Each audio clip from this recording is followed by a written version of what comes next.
Aleluya, aleluya, aleluya, gloria a Dios.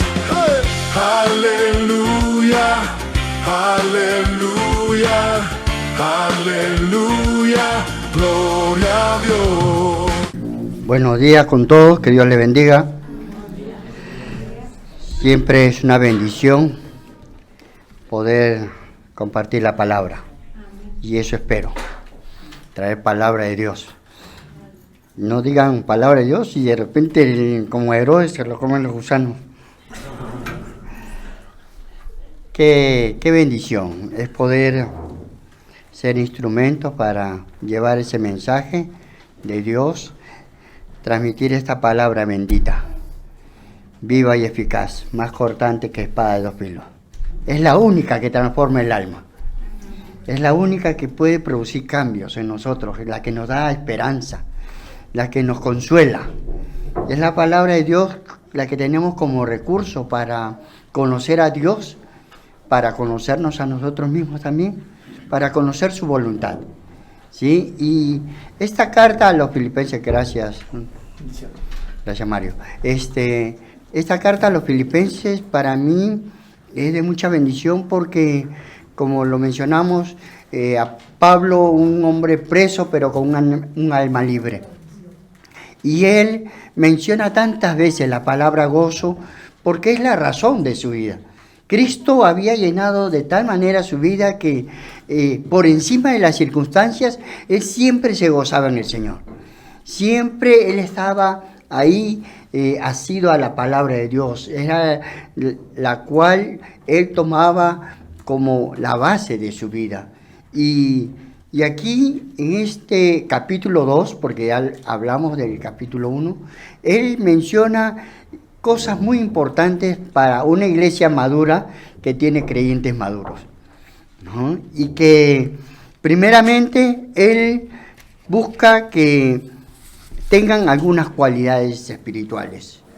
Por ejemplo, esta iglesia madura que refleja tener cualidades espirituales, en Filipenses 1:1 dice, por tanto, si hay alguna consolación en Cristo, si hay algún consuelo de amor, si hay alguna comunión del Espíritu, si hay algún afecto entrañable, si hay alguna misericordia, ¿no? Si hay esto, entonces complete mi gozo. También sintiendo lo mismo, también sintiendo el mismo amor, siendo unánimes, sintiendo una misma cosa. Él refuerza esas cosas que son parte de una iglesia madura. Esa consolación en Cristo que realmente todo cristiano hemos experimentado. ¿Cuántas veces nosotros hemos leído ese pasaje de Isaías 41:10? No temas, no desmayes, porque yo soy tu Dios que te esfuerzo. Nunca te dejaré, nunca te desampararé. Siempre te sustentaré con la diestra de mi justicia. Dios nunca nos ha desamparado, nunca nos ha dejado solos, siempre ha estado allí. Y nadie consuela como Dios.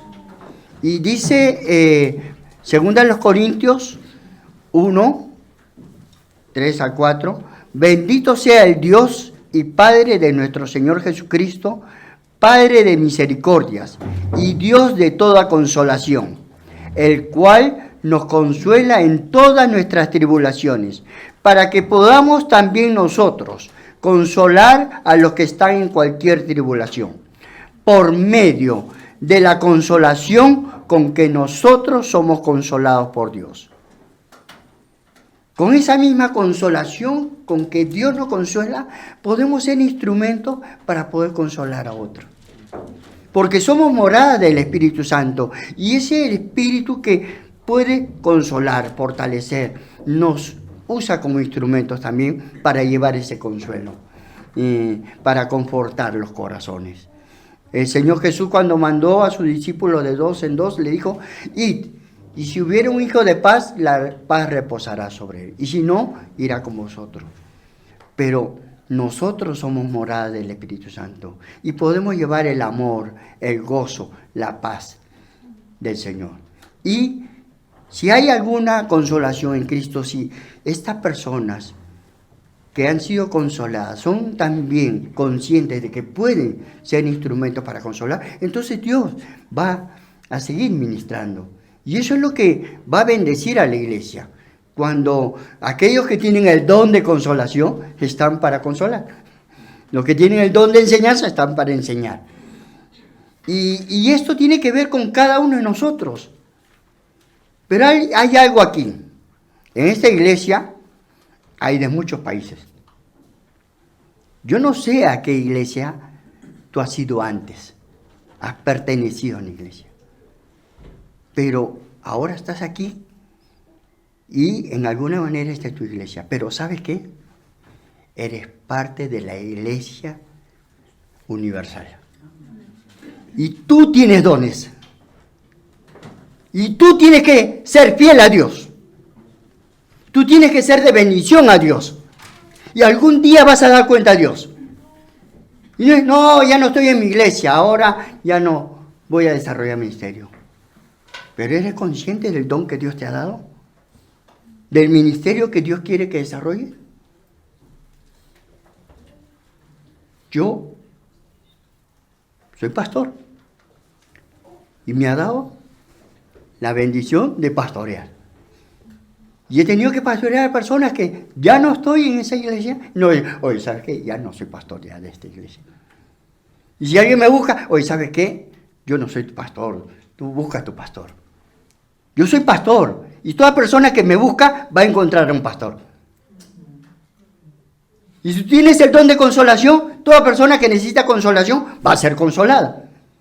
Y si tú tienes el don de enseñanza, toda persona que necesita aprender de la palabra le vas a enseñar. Y si tú tienes el don de servicio, también le vas a servir. Y cuando tú sirves con el don de Dios, bendices. Y te bendice a ti mismo, porque los dones fueron dados para provecho. Y una iglesia madura desarrolla ministerios en el Señor, pero lleva por el Espíritu Santo ese fruto de amor, de gozo, de paz, y puede ministrar. Aun cuando no hables, por la presencia del Espíritu Santo en ti, cuando estás en buena comunión, Dios bendice. Y ese consuelo que sea un consuelo de amor, pero de ese amor que todo lo sufre, todo lo cree, todo lo soporta, todo lo espera. Ese consuelo que viene del amor de Dios. No viene por algo egoísta, por un interés. El Señor Jesús dijo, si tú saludas a los que te saludan, ¿qué de bien haces? Eso es en lo gentil, cualquiera hace eso. Pero si tú puedes llevar ese consuelo de amor a alguien que está necesitado de amor, Dios te va a ayudar y te va a capacitar para que seas instrumento, para que esa persona pueda ser confortada también. Mucha gente se queja, no, es que aquí no hay amor. No hay amor porque tú tampoco tienes amor para otro. Somos egoístas, buscamos que nos den amor, pero tú tienes que dar. Más bienaventurado es dar que recibir. Confucio dice, no hagas nada y no esperes nada. No hagas nada, no hagáis a otros lo que no quisieres que hagan contigo. Entonces es pasivo, no hagas nada y no esperas nada. Pero en las palabras del Señor Jesús dijo, haced con otros lo que quisieres que hagan con vosotros. Y la tercera cosa que aprendí en mi vida es que debo hacer con otros lo que hubiera querido que hagan conmigo. En el Señor tenemos mucho para dar. Y podemos llevar ese consuelo de amor. Podemos experimentar esa comunión del Espíritu. Qué lindo es que a pesar del tiempo y la distancia podemos mantenernos unidos. Y personas que no nos vemos o no nos hemos conocido aún, pero el Espíritu Santo nos une. Cuando dos cristianos oran, se sueldan. A veces pasamos conversando muchas cosas, pero no oramos. Cuando tú empieces a orar con esa persona, va a haber algo que te une. y es el Espíritu, que nos une en comunión. Una vez una persona me preguntó, pastor, ¿y usted cuando tiene problemas cómo hace? Bueno, busco gente influyente. ¡Wow! Tiene gente influyente para cualquier problema. No, busco gente influyente en el cielo porque los demás no me sirven para nada. yo sé quiénes oran, ¿no? Y que van a llevar mi carga al Señor. Son personas que yo sé que tienen comunión con Dios. Y les comparto, hoy, ora por esto. Porque sé que van a orar por mí. Yo le decía a un grupo de oración, nosotros somos como los 4 amigos del paralítico. Se lo llevaron, lo metieron por el techo de frente donde el Señor. Ni siquiera lo levantaron, Señor, aquí hay un paralítico. No, se fueron por el techo, se calcularon. Y ahí hicieron el hueco y lo metieron de frente al Señor. No hicieron cola, nada. Y por la fe de ellos, Dios los sanó. ¿Cuánta bendición está en la oración? Y necesitamos orar unos por otros. Necesitamos tener esa comunión en el Espíritu. Y no la valoramos, no la experimentamos porque no estamos orando juntos. La comunión en el Espíritu es cuando oramos, ¿sí? Nos une el Espíritu de Dios. Amén. Y la misericordia, dice, es aquello que Dios nos da, no por lo que merecemos, sino lo que necesitamos. Y yo a veces he tenido que decirle a algunas personas que cuando alguien cayó, no lo juzguen.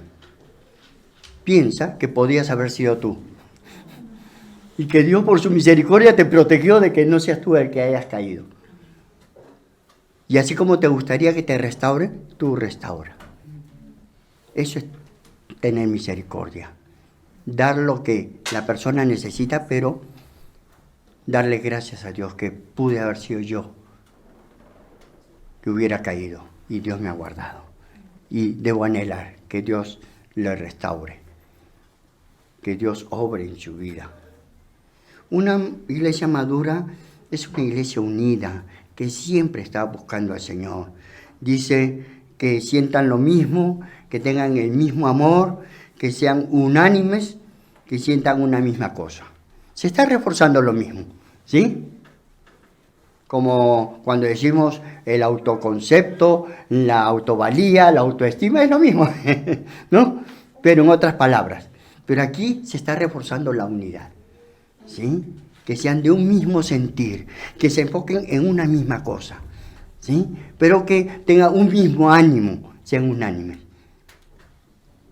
Pero eso era lo que había en la iglesia en el tiempo de los discípulos, en Hechos capítulo 2, versículos 44 al 47.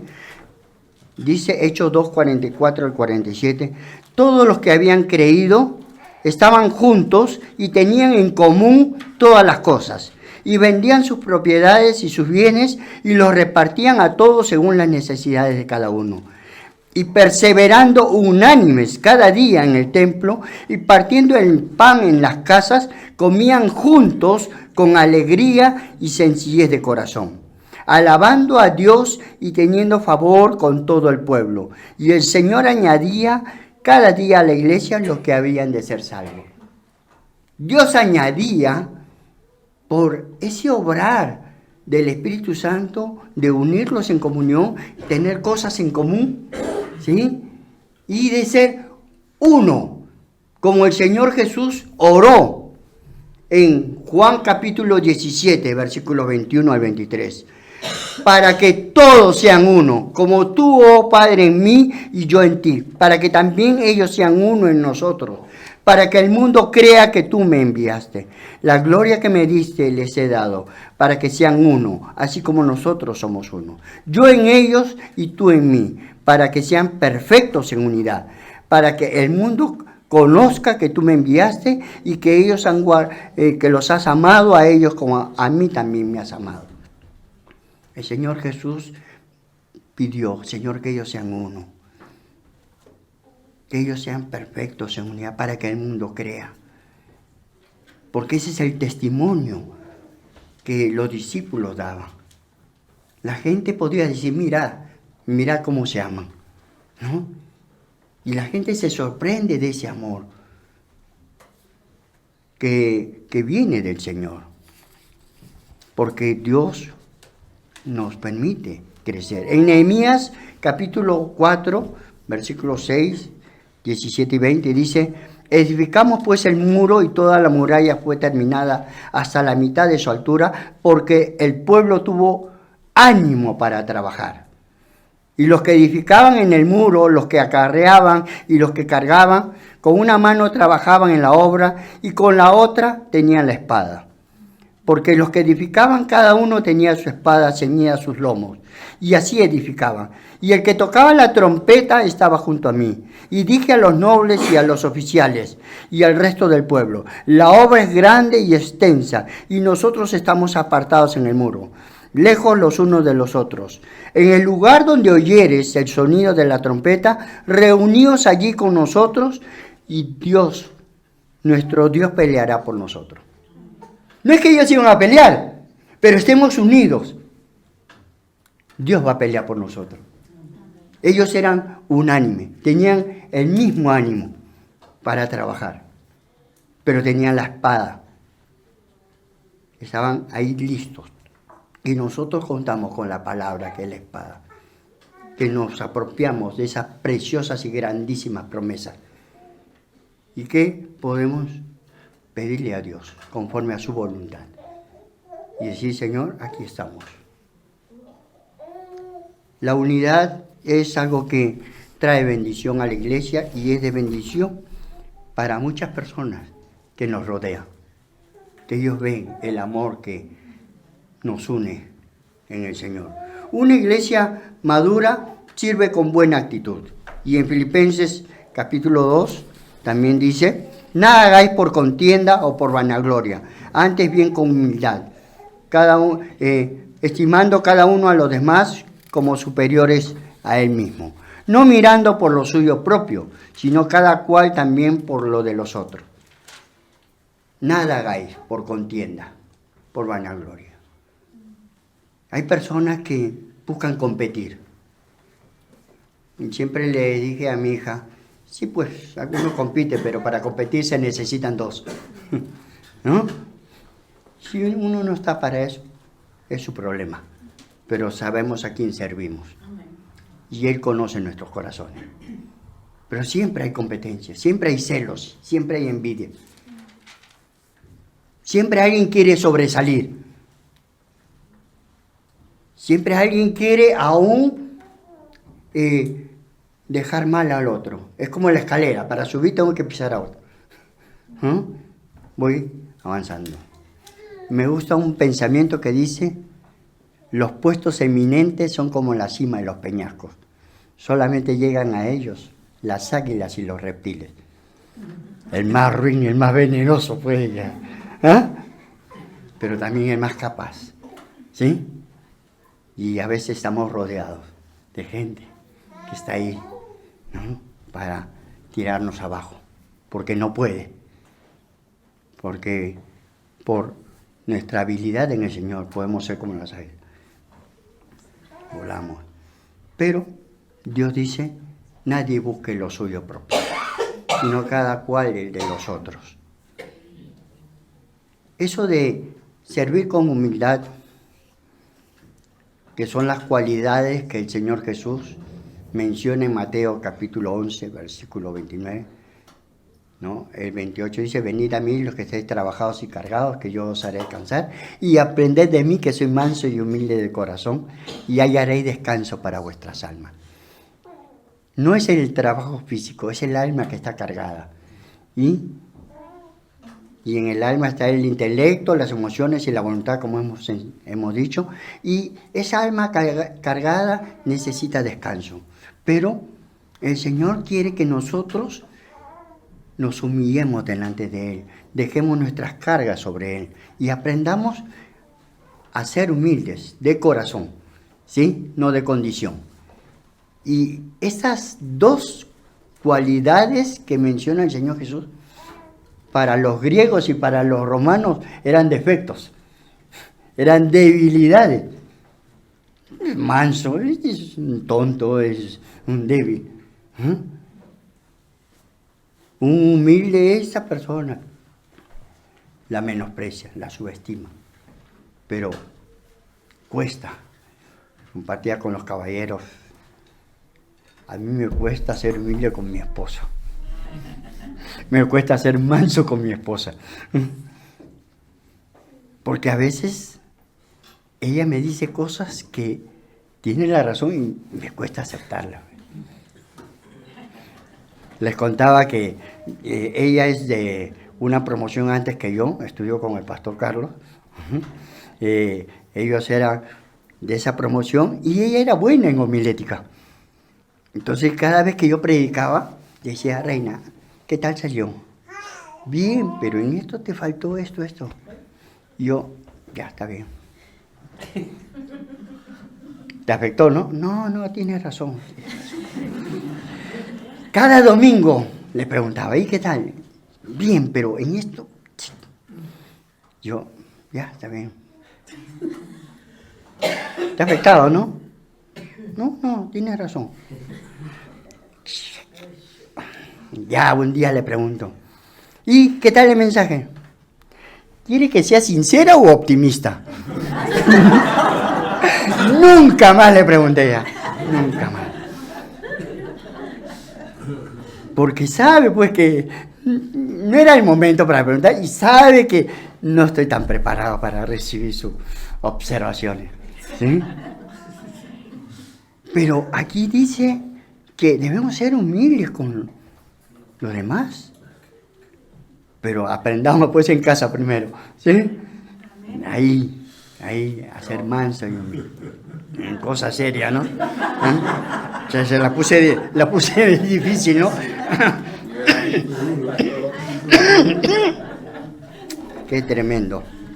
Una iglesia madura obedece al Señor siempre. Pablo dice, por tanto, amados míos, como siempre habéis obedecido, no como en mi presencia solamente, sino mucho más ahora en mi ausencia. Ocupaos en vuestra salvación con temor y temblor, porque Dios es el que produce en vosotros el querer, así como el hacer por su buena voluntad. Perdón, necesito la agüita que me ha traído. Mario. Es con gas, ¿no? ¿Usted toma sin gas?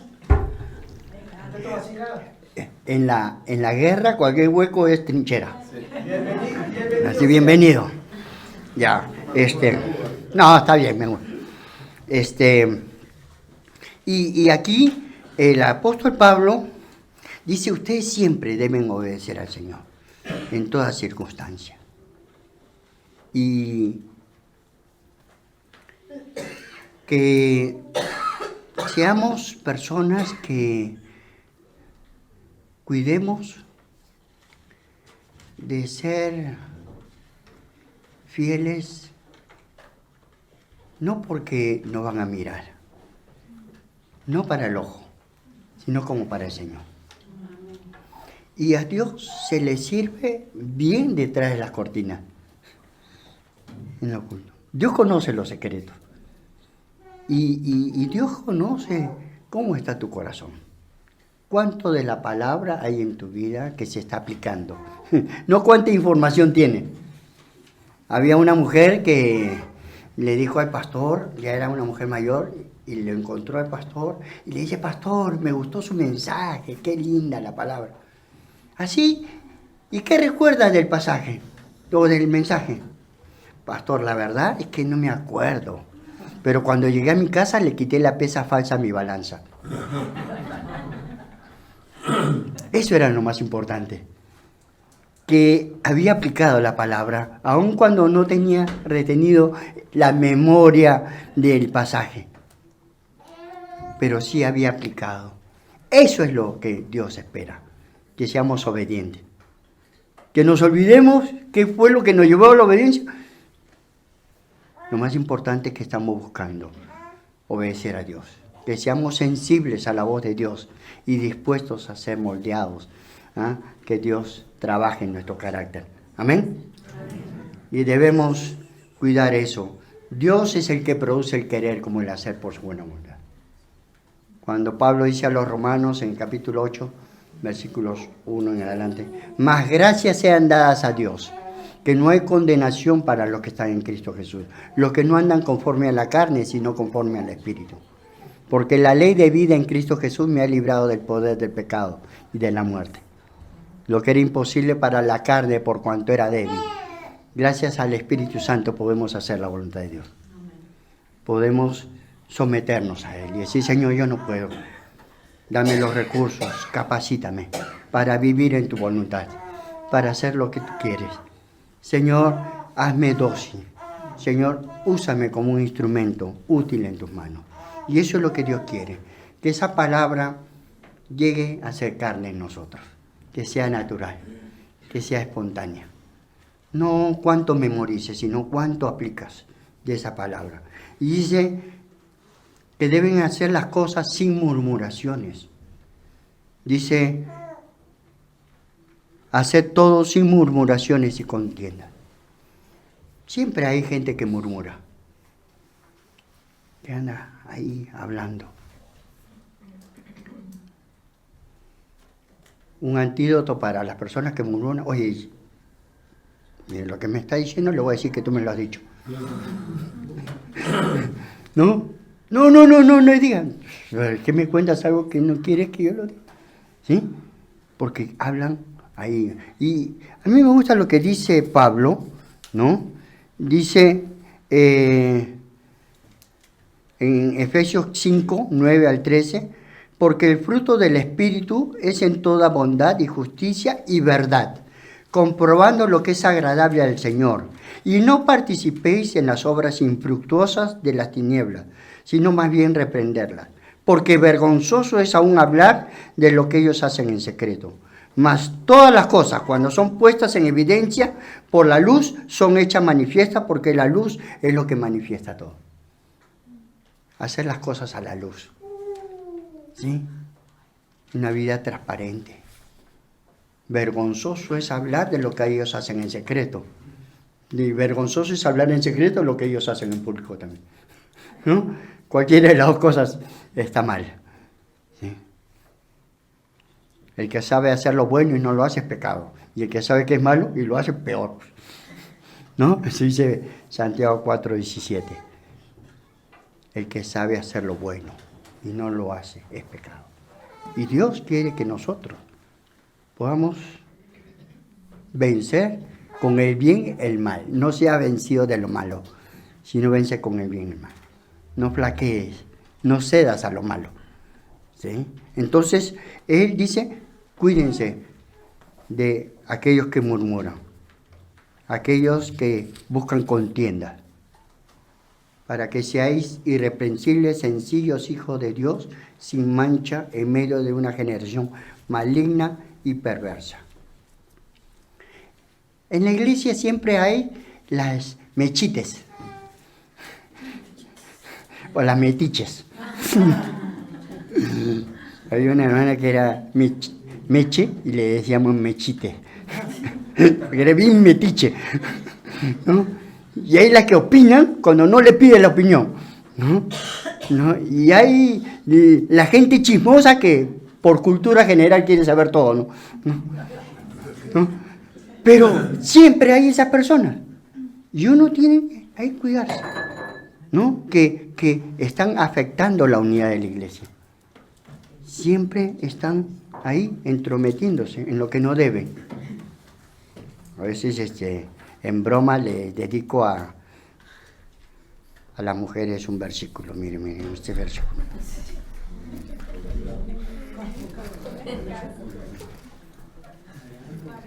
Apúntenlo, ¿ah? ¿Ya? Escuchar con sabiduría. Ya. Dice en 1 Timoteo 5:13, con mucho cariño, y también aprenden a ser ociosas, andando de casa en casa, y no solamente ociosas, sino también chismosas y entrometidas, hablando de lo que no debieron. No he dicho en broma, pero lo hemos tomado en serio. Pero ¿sabes qué, Janet? El problema más grande que yo tengo es que siempre se le pone a las mujeres como chismosas. Yo conozco un montón de hombres chismosos, y pastores chismosos. Da vergüenza. Da vergüenza. A mis hijos siempre yo les dije, ya ven acá, pónganse en línea, ya saben, ¿ah? No me gustan ni los abusivos, ni los soplones, ni los adulones. Tampoco los chismosos.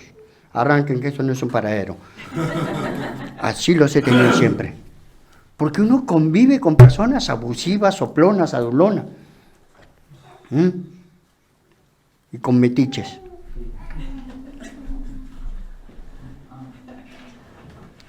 Cuando alguien tiene esa característica, oren por ella, pues. Dice, para que Dios los ilumine o los elimine.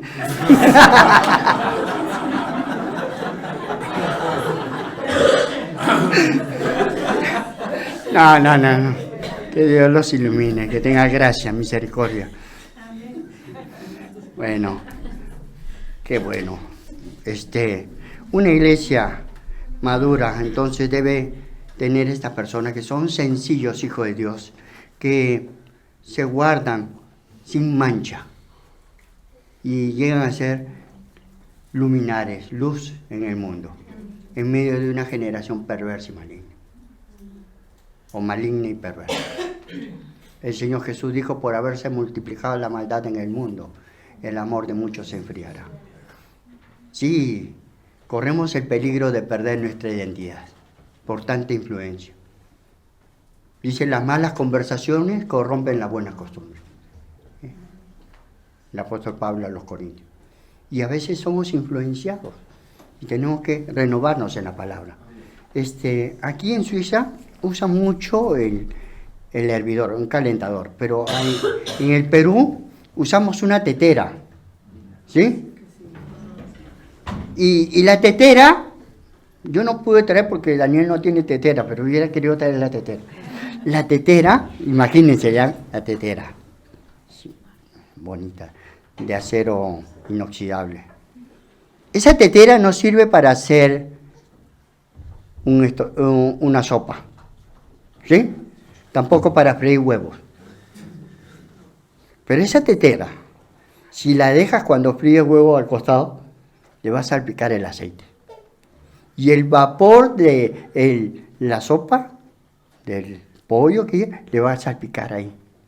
Y el día que no tenga aceite, pero no tenga agua, se va a consumir y va a decir, ¡uy, mi tetera! ¿Cómo se quemó? Porque el aceite todo le iba salpicando. Y por no lavarla a diario, creyendo que no estaba tan sucia, por falta de agua, ahí se quemó todo. A nosotros en el mundo nos va a salpicar. Y debemos lavarnos cada día. Porque si tú lavas esa tetera, puedes usar una esponja suave. Cuando se quema, ya usa más gruesa. Y si se quema mucho, cuchillo, ¿ves? Para quitar la grasa. Y en nuestra vida necesitamos cada día limpiarnos de las manchas, de todo lo que nos salpica. Nos va salpicando, pero tenemos la palabra, la que nos limpia, la que nos renueva, ¿sí? Para ser irreprensibles, hijos de Dios. Y Dios quiere eso, esa es su voluntad. Pero no podemos sin el Espíritu Santo. Dios nos conceda esos recursos para vivir así. Pablo quería eso porque decía, si ustedes viven así, entonces no corrí en vano, no he trabajado en vano, valió la pena. Valió la pena sacrificarme porque ha caído en buena tierra, ¿sí? Ha dado fruto. Una iglesia madura tiene personas maduras de una manera particular, como aquí menciona a Timoteo. Timoteo era un mensajero fiel que iba a enviar a Pablo para saber cómo están y que iba a traer buenas noticias de ellos. Pero él decía, yo también quiero ir, pero voy a enviar a Timoteo. Él sirve desinteresadamente, otros buscan su propio beneficio, pero él no, siempre está dispuesto y disponible para hacer la obra. Él ha servido conmigo como un hijo, y siempre hemos compartido. Y yo no tengo a alguien que tenga una preocupación tan sincera como él, y a él quiero enviarle. Pero tengo que ver algunos asuntos. Y viendo sus asuntos dijo, pues no, mejor cambiamos de plan. Ya no voy a enviar a Timoteo, ahora voy a enviar a Epafrodito. Y Epafrodito tenía unas cualidades que dice ahí, ¿no? Que era, tuve por necesario enviar a Epafrodito, porque ellos conocían a Epafrodito. Y ellos supieron que él estaba muy enfermo, gravemente al punto de morir. Y estaban tristes, pero él dice, quiero enviar a Epafrodito para que se consuelen al verlo bien. Porque Dios lo sanó y tuvo misericordia no solamente de Epafrodito, sino de mí, que estaba muy triste, porque él me cuidaba. Él era el ministrador de mis necesidades. Era el mensajero que traía noticias de ellos. Y ahora quiero enviarles para que ustedes se gocen. Pero él es mi hermano, él es mi colaborador, él es mi compañero de milicia en las batallas, ahí guerreamos juntos. Y él es el mensajero de ustedes. Él ha estado ahí conmigo. Y yo estoy agradecido a Dios por personas como él. En la iglesia siempre hay personas que van a competir, van a buscar sacar provecho. Hoy en día pasa eso. Como les mencioné en la prédica anterior, dice la Biblia, el que predica el Evangelio, viva del Evangelio, pero no sea un vividor. Y también hago lícito lo que me conviene. Y eso es lo que está pasando. Estamos forzando la palabra para hacer lícito algo que nos conviene solamente. Y una vez hubo una persona que fue a un hospital, que era un hospital para personas con enfermedades mentales, y vio que eran muchos pacientes, pero poco personal. Y le dijo al director, oiga, usted no tiene temor de que algún día ellos se levanten y ustedes, que son pocos, los sometan. No, no me preocupa, porque cada uno tiene su propio tema, nunca se ponen de acuerdo. Así que nunca se van a unir. Así es la iglesia. Cada loco tiene su tema. Cada uno tiene algo. Por eso el apóstol Pablo dice, tengamos un mismo sentir. Seamos unánimes. ¿Sí? Busquemos estar sintonizados en la voluntad de Dios. Busquemos la edificación de la iglesia. Desarrollemos cada uno nuestros dones, nuestro ministerio para la gloria de Dios. Cada uno. Y no tienes excusa para decir, yo no estoy ya involucrado en la iglesia porque no soy parte. En la iglesia universal tú eres parte. Y tú tienes que desarrollar los dones, porque algún día Dios te va a pedir cuenta. ¿Sí? Y si no estás congregándote en la iglesia, bueno, ora que Dios te dé la oportunidad, porque te ha dado dones, ministerio. Y tienes que desarrollarlo, porque sirves a Dios en su iglesia, no en la iglesia local. No es que pastor no me cae, no me llega. ¿Por culpa del pastor tú vas a perder tu bendición? No. Tienes que servir al Señor. Amén. Vamos a orar. Gracias, Dios, por tu palabra, porque tú eres bueno, eres fiel. Tú nos amas y nos aceptas tal como somos, pero deseas que vivamos una vida en obediencia a tu palabra, guiados por tu Santo Espíritu, quien produce el querer como el hacer por tu buena voluntad. Por favor, Dios, concédenos vivir cada día en victoria, haciendo tu voluntad, siendo de bendición para toda persona que nos rodea. Gracias por tu palabra, en el nombre de Jesucristo. Amén. Amén. Que Dios le bendiga.